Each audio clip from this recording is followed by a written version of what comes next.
Okay guys, so I found a solution. I used to have a lot of misfire on my n62 and I cut off the valvtronic motors, and then I broke this one and I make it on the max value like this. You move it on that way and the max value is like 10 millimeters,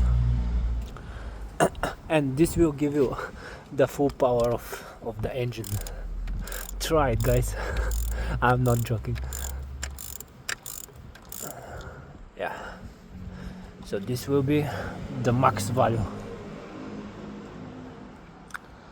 and that fixed my misfire on a 5-cylinder. I think I have a problem with this sensor. Here is the, so one guy told me that's the problem. This one, maybe I need to fix it, but for now this solution is not bad at all.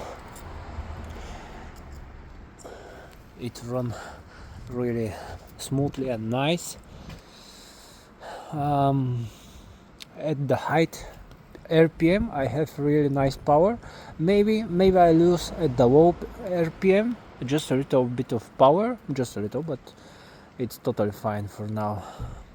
So if you have problems with valvtronic, you can fix it like this for a while until you find a real solution.